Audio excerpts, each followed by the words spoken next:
Bueno, pois moi bons días a todos e a todas. Moitas gracias por vir a esta rolda de prensa na que paso xa a informar dos asuntos máis destacados que tratamos na Xunta de Goberno que acabamos de celebrar. Esta mañá avanzamos nas medidas de impulso da economía da provincia. Como sabedes, estamos poñendo en marcha un conxunto de medidas que lanzamos dende a Deputación de Lugo para axudar a paliar o impacto da pandemia, sobre todo na hostelería, no turismo e no comercio local, que, ainda que o decimos moitas veces, é certo e hai que poñelo en valor. Estes son os sectores que se viron máis afectados pola pandemia. En relación a isto, por unha banda, aprobamos as bases e a convocatoria dunha nova liña de axudas novedosa, ademais, no que se ven facendo na Deputación de Lugo, de concorrencia competitiva, a través da que imos a inxectar un total de 80.000 euros en entidades sen ánimo de lucro que están ubicadas no territorio das reservas da biosfera, que estamos xestionando desde a Deputación Provincial. Como sabedes, hai dúas reservas na provincia de Lugo xestionadas directamente pola Deputación Provincial. A reserva Terras do Miño e a reserva Ancares Lucenses e Montes de Cervantes, Navia e Becerreá. Estas son unhas axudas que a Deputación de Lugo convoca por primeira vez, que teñen como obxectivo o desenvolvemento de actuacións e proxectos vinculados ao medio ambiente e ao medio rural para a posta en valor do patrimonio natural, cultural e paisaxístico destes territorios. Esta convocatoria de subvencións ten dúas liñas ben diferenciadas. A primeira delas está destinada á execución de accións no territorio da Reserva da Biosfera Terras do Miño, son 45.000 euros. En este caso, son un total de 26 concellos os que forman parte desta reserva, que aquí ten o número máis amplo de concellos que participan deste territorio, que son Abadín, Alfoz, Baralla, Begonte, Castro de Rei, Castro Verde, O Corgo, Cospeito, Friol, Guitiriz, Guntín, Láncara, Lugo, Meira, Mondoñedo, Muras, Ourol, Outeiro de Rei, O Páramo, A Pastoriza, Pol, Rábade, Río Torto, Valadouro, Vilalba e Xermade.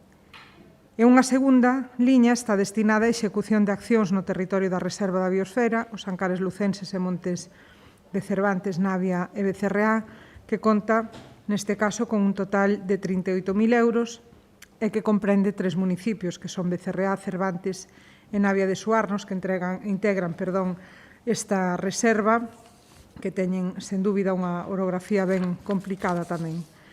Cada entidade que solicite estas axudas vai a poder optar a unha subvención que vai dende os 1.000 euros ata os 10.000 e unha vez que se publiquen as bases no Boletín Oficial da provincia, vamos a abrir un prazo de 10 días hábiles para que presenten as peticións, é dicir, 10 días que son algún máis, porque en realidade contamos só os días que se traballa na Administración. Estas axudas resultan fundamentais para que os axentes que están implicados nas reservas do Terras do Miño e Ancares Lucenses teñan capacidade económica para poder executar accións encamiñadas á protección ambiental e ao desenvolvemento sostible do territorio. E creemos que isto é importante porque sen as persoas e ademais persoas que se involucran no desenvolvemento do territorio e nas accións sociais, pois non sería posible manter estes territorios nas condicións na que están. A finalidade é, polo tanto, esa, que non só a Deputación como entidade responsable das reservas impulse accións, senón que a través destas axudas teñamos a capacidade de fortalecer a toda unha rede de colaboración integradora na que os colectivos locais e as entidades sen ánimo de lucro propoñen e impulsen actividades no marco dos plans de acción que xa están aprobados nas dúas reservas da biosfera, nos órganos de participación e de xestión destas dúas reservas. Como exemplo do tipo de iniciativas aos que vai dirixida esta nova liña de axudas, coa que imos a empezar a traballar e ver que resultados nos pode dar a medio e longo plazo, pois podo poñer un exemplo que se fixo tamén con un destes axentes no territorio que ademais está acadando moita proxección e un gran éxito nacional. É o aproveitamento económico dos outos da Reserva da Biosfera dos Ancares Lucenses, gracias ao que, como xa sabedes, somos finalistas nos premios Copa Creativa Copa de España Creativa 2020, que son uns premios que veñen a recoñecer os proxectos máis innovadores e creativos do Estado para favorecer o desenvolvemento do territorio. Por outra banda, e vos falaba ao principio de que tiñamos varias liñas en marcha para impulsar a economía da provincia, hoxe tamén demos novos pasos no programa Lugo Termal. Na Xunta de Goberno aprobamos as bases para a selección das persoas que van a ser beneficiarias destes bonos que ofrecemos dende a Deputación de Lugo para os veciños e veciñas desta provincia para que poidan desfrutar de tratamentos mineiro-medicinais nos 3 balnearios que están abertos na actualidade na nosa provincia, que son o de Lugo, o de Palas de Rei e o de Pantón.